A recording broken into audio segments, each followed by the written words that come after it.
So the biggest thing is connecting like what we're eating to our vaginal health. People are like, Yes. "What?" First of all, we had to go back and take a look at the microbiome and look at that word. So the microbiome is basically the types of organisms that live on different areas of the body.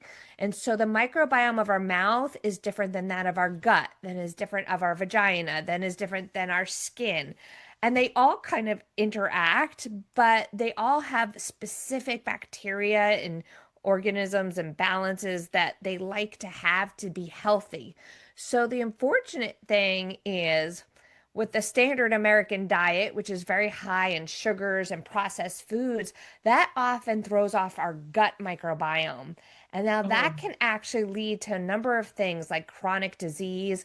And actually, surprisingly, it can lead to mental health issues with anxiety and depression because 90% of our happy hormones are made in our gut. And so if our gut is off, then that could actually, there's this brain gut connection, there's this feedback loop, and the brain, it doesn't, make us enough have the happy hormones, and the brain doesn't, right. has more problems with mood and anxiety and depression.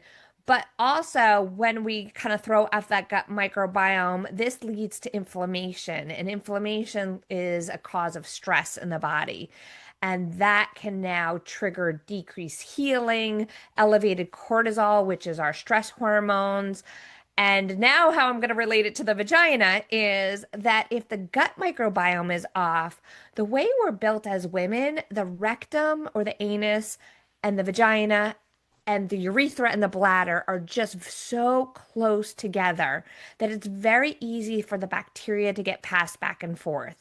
And Mm. I know that some women who get recurrent vaginal infections or bladder infections, they start kind of really getting down on themselves and be like, they start almost hyper cleaning because they're like, oh, I must be dirty. And so they go crazy with the cleaning. However, it doesn't matter how clean you are, those bacteria will kind of shift back and forth. Right, right, And unfortunately, sometimes the hyper cleaning, like using especially all these like scented washes, can actually throw the microbiome off even further. right. So, but this is why, like, if you're a woman that gets like recurrent urinary tract infections or recurrent vaginal infections, whether it's like yeast infections or if you kind of notice this like fishy odor down there, a lot of times it's coming because the gut microbiome is off.